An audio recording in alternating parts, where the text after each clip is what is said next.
عظیم لوگوں کی باتیں ہیں. کوئی کبریت احمر ہے، کوئی شیخ الاکبر ہے، کوئی فلانے ولایت کے مقام پہ فائز ہیں. اور یہ جو سامنے آپ کتابیں دیکھ رہے ہیں بزرگان دین کی، ہمارے ہندوستانی ملاؤں کی، اللہ بخشے، اللہ انہیں ہدایت دے، انہوں نے بھی خوب گھوٹالے کیے ہیں. بیچارے عوام پبلک ان کو پتا نہیں. صوفی صوفی صوفی بزرگ بزرگ بزرگ بزرگ، ایسی کرامتیں، ایسی ولایتیں بیان کی گئیں کہ انہیں سوچنے کا موقع نہیں دیا گیا. اور شیعہ رافضی باطنیوں نے، برامکا نے، عبیدیین نے، باطنیین نے، درزیین نے اور نہ جانے کن کن لوگوں نے اہل سنت والجماعت کے عقیدے کو اس طرح سے گھول میل کیا کہ اس لپیٹ میں بڑے بڑے مہاجن لوگ ہیں، دین کے بڑے بڑے ٹھیکیدار لوگ ہیں. بھائی آپ کو حیرت ہوگی، میں نے بتایا تھا پچھلے لیکچر میں، پچھلی تقریر میں آپ کے ہاتھوں کے طوطے اڑ جائیں گے. ایسی ایسی شخصیتیں موجود ہیں. آئیے میں آپ کو بتاؤں.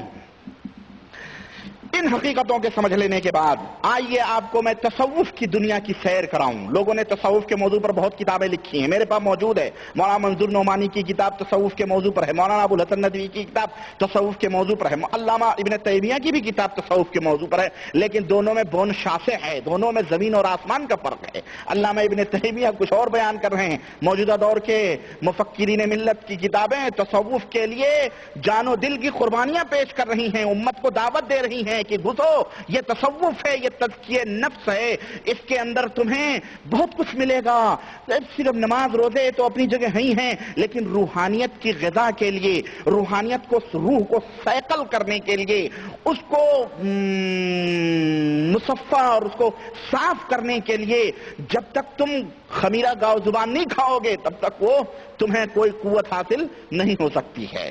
آئیے میں تصوف کی سیر کراؤں اور عقیدہ جو مرزا غلام احمد قادیانی کا تھا اور جو صوفیوں کا عقیدہ ہے، صوفیوں کا جو عقیدہ ہے اس کا مقابلہ کرواؤں، موازنہ کرواؤں. اور آئیے ہم دیکھیں کہ پھر مرزا غلام احمد قادیانی ہی کافر کیوں ہے؟ پھر مرزا غلام احمد قادیانی ہی کافر کیوں ہے؟ دوسروں میں کیا سرخاب کے پر لگے ہیں جن کے خلاف بولنے سے ہماری زبانیں گنگ ہیں اور جن کے خلاف قلم اٹھانے سے ہمارے نوکے قلم لرزتے ہیں، کانپتے ہیں؟ کیا وجہ ہے، کیا سبب ہے؟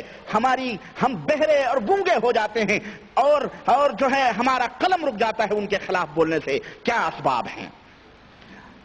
تفاصیل ہیں صوفیوں کے عقیدوں کی، تفصیلات ہیں اور وہ حقائق ہیں جنہیں کوئی مائی کا لال دنیا کا صوفیوں کے ان عقیدوں کا انکار نہیں کر سکتا ہے، کوئی مائی کا لال.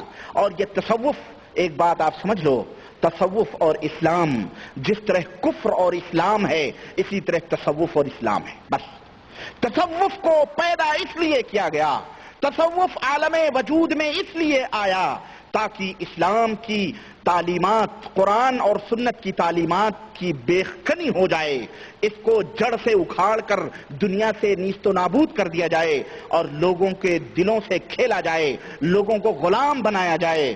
عقیدت کے نام پر، ارادت کے نام پر، بیعت کے نام پر، مریدیت کے نام پر اپنی غوثیت، قطبیت، ابدالیت، اوتادیت اور سب کچھ پھیلا کر کے لوگوں کو اپنا بندہ بنایا جائے. ہمارا اسلام آیا تھا معبودان باطلہ کی غلامی سے نکال کر معبود حقیقی کی غلامی دینے کے لیے. تصوف پھر وہی نیا لبادہ اوڑھ کر جاہلیت کا اور کفر کا، اسلام کا نام لے کر کے اس امت کے اندر تیسری صدی ہجری کے اندر داخل ہوتا ہے، تیسری اور چوتھی صدی ہجری کے اندر داخل ہوتا ہے اور کیا کیا گھوٹالے کرتا ہے. میں تو ان کی تفصیلات، اللہ کی قسم، میں تو پڑھ رہا تھا، تیاری کر رہا تھا، میں سوچتا تھا کیا چھوڑوں، کیا لکھوں اور کیا آپ کے سامنے لا کے بیان کروں. میں جو کچھ بھی بیان کروں گا اللہ کی قسم وہ ایسا ہے جیسے سمندر سے میں نے قطرہ نکال کر کے آپ کے سامنے رکھا ہے، ورنہ ان کتابوں کے اندر وہ کفر ہیں، وہ زندقیت ہے، وہ فجور ہیں، وہ فحاشیاں ہیں، وہ بے حیائیاں ہیں کہ حیا آوے کفر کو بھی، یہودیت کو بھی، اور اسی طرح کرسچنیت برہمنیت کو اور عیسائیت کو بھی حیا آتی ہے جو اسلام کے نام پر کھیل کھیلا گیا ہے۔ یوں تو تفصیلی طور پر ان صوفیوں کے عقیدوں کا جائزہ میں آپ کے سامنے نہیں پیش کر سکتا، نہ اس تفصیلی طور پہ گفتگو کر سکتا ہوں، کیونکہ مجھے یہ بیان کر کے پھر مرزا قادیانی کو بھی پکڑ کے لانا ہے نا، بہائیت کو بھی پکڑ کے لانا ہے۔ ہمارے یہاں کے ملاؤں نے اسمبلی ہال میں بیٹھ کر کے 303 سے قادیانی کو کافر کہہ دیا، اور باقی چور اپنے گند اپنے دلوں میں بٹھائے رکھے۔ کسی نے کہا، اب وہ میں کیا بتاؤں آپ کو، آگے چلیں خود راز کھلے گا، میں بھی کھولتا ہوں۔ کیونکہ صوفیت کے عقیدے اللہ کے تعلق سے کیا ہیں، رسول کے تعلق سے کیا ہیں، اور شریعت کے تعلق سے کیا ہیں، یہ بڑی تفصیلات ہیں۔ مختصر نہایت ہی معروف اور مشہور شخصیتوں کا حوالہ میں دوں گا تاکہ دنیا جنہیں جانتی ہے، دنیا جنہیں اپنی کتابوں کے اندر کبریت احمر اور حضرت رضی اللہ عنہ رحمت اللہ علیہ کہہ کر کے پوجتی ہے، ان کے نام میں پیش کروں گا۔ ہیں تو صوفیوں کے ہزاروں، لاکھوں، ملینوں نام ہیں اور لوگ موجود ہیں، اور آج بھی لاکھوں کی تعداد میں موجود ہیں صوفی بھی ہیں، وہ صوفی المشرب ہیں، کوئی نقشبندی ہے، کوئی قادری ہے، کوئی صابری ہے، کوئی چشتی ہے، کوئی سہروردی ہے، کوئی بدوی ہے، کوئی رفاعی ہے، کوئی کچھ ہے صوفی، یہ سب صوفی ہیں۔ یہ سب کون ہیں؟ بولو، یہ سب کون ہیں؟ صوفی، سب صوفی ہیں۔ اچھا جناب علی، اور بڑے بڑے صوفیوں کے نام میں پیش کروں گا جن کے نیچے سارے صوفی منش لوگ آتے ہیں، اور صوفیہ جتنے چھوٹے چھوٹے ہوئے ہیں انہی کے کلام اور انہی کی باتوں سے فائدہ اٹھاتے ہیں، اور آپ ان دیگ کے چند چاولوں کو ٹٹول کر پورے دیگ کا پتہ لگا لیں۔ چند چاول میں پلیٹ میں سجا کر آپ کی خدمت میں رکھنا ہوں، ٹٹولیں، پتہ لگا لیں، یہ دیگ کا دیگ ہی، آمے کا آما کیا ہے؟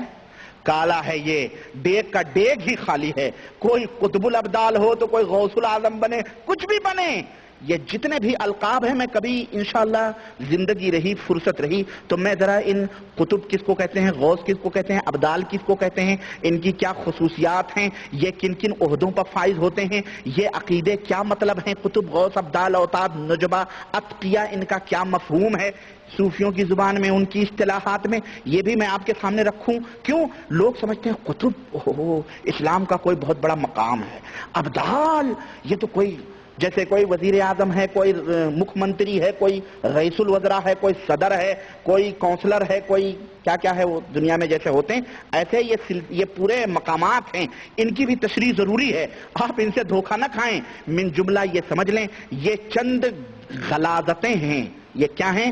یہ بکھری ہوئی غلاظتیں ہیں جو امت میں شریعت اسلامیہ کے اوپر چسپاں کی گئی ہیں، اسلام کے نام پر، عقیدت کے نام پر، ولایت کے نام پر۔ یہ کفر ہے، یہ کیا ہے؟ غوثیت، قطبیت، ابدالیت، نجبیت، قطبیت، یہ کفر ہے، اور جو اس کو کفر نہ مانے وہ بھی کافر ہے، یہ بھی یاد رکھو۔ یہ میں اس کے پس پردہ جو باطل عقیدے پنجے گاڑے ہوئے ہیں، میں کبھی انہیں ان پنجوں کو میں لا کے دکھاؤں گا انشاءاللہ تعالی۔ آئیں، صوفیہ کو علم سے دشمنی ہے، وہ کہتے ہیں کہ جو علم ہمارے پاس ہے وہ قرآن و سنت کے علم سے بہتر ہے۔ استغفر اللہ، جو علم ہمارے پاس ہے وہ علم کس سے بہتر ہے؟ یہ بتاؤ، جو شخص یہ عقیدہ رکھے وہ کافر ہے کہ نہیں کافر ہے؟ اور اس کو کافر نہ ماننا، میں نے پہلے تقریر میں بتلایا ہے، کسی کافر کو کوئی اگر کافر نہ مانے تو وہ بھی کافر ہے۔ بتایا کہ نہیں بتایا؟ بنیادی بات میں نے بتلائی ہے کہ نہیں ہے؟ اور جو انہیں کافر نہ مانے وہ بھی کافر ہے۔ میں جماعتوں